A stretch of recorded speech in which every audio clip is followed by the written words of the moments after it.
la charla es intentar evitar las estafas, que las personas conozcan cuáles son las vulnerabilidades que tienen, cuáles son las posibilidades que existen para que estas estafas ocurran.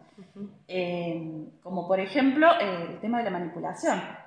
Muchas veces la persona que intenta estafar no tiene verdaderamente información sobre la persona, sino que la va recabando de la propia persona, le va pidiendo información para poder así concretar la estafa. Como por ejemplo, en el caso de un secuestro virtual, nombres de familiares, muchas veces se le hace escuchar, por ejemplo, a la persona alguien llorando, gritos, se genera mucha angustia.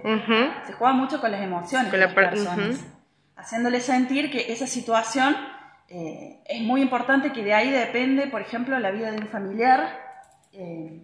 Y frente a esto, es sumamente importante poder chequear que esta persona que nos están hablando, por ejemplo, ya sea un hijo, un nieto, nieta, quien fuere, poder verificar que verdaderamente esta persona estuviese en peligro, que por lo general no va a ser así. Son muy raros los casos de secuestros reales, y por lo general suceden con personas que tienen un muy alto poder adquisitivo.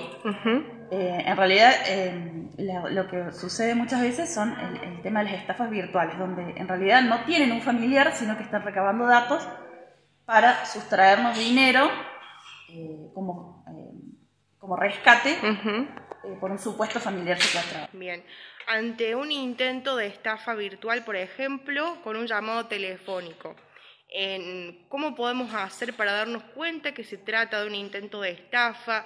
¿Cómo es importante actuar? ¿Cuáles son las herramientas que podemos utilizar en un momento así?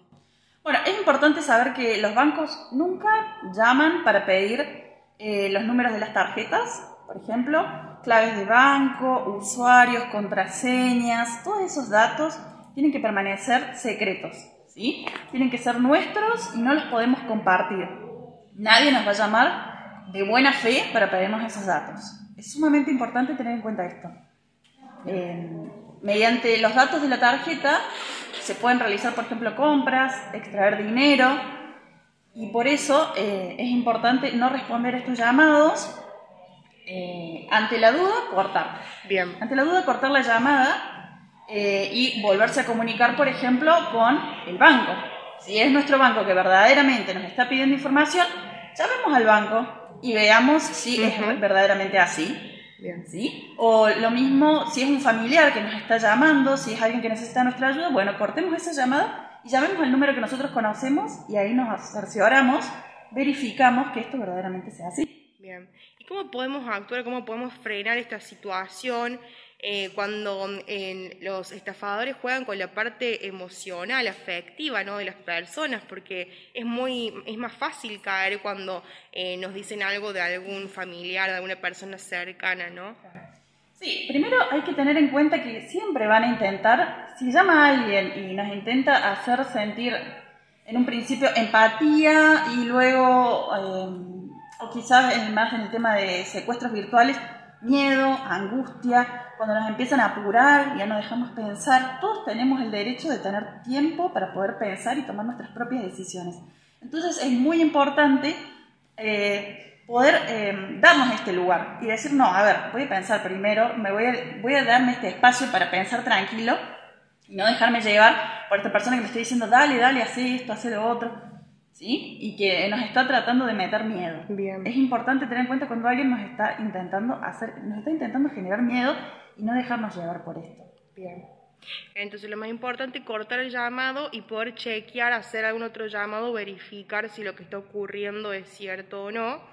¿A quién podemos llamar? Por ejemplo, el banco. ¿Es recomendable llamar a un familiar, a la policía? ¿Qué es lo más aconsejable? Sí, totalmente. Hablar con familiares, llamar a la entidad que nosotros conocemos, la tarjeta del banco, etc. Y también, obviamente, a la policía, ¿sí?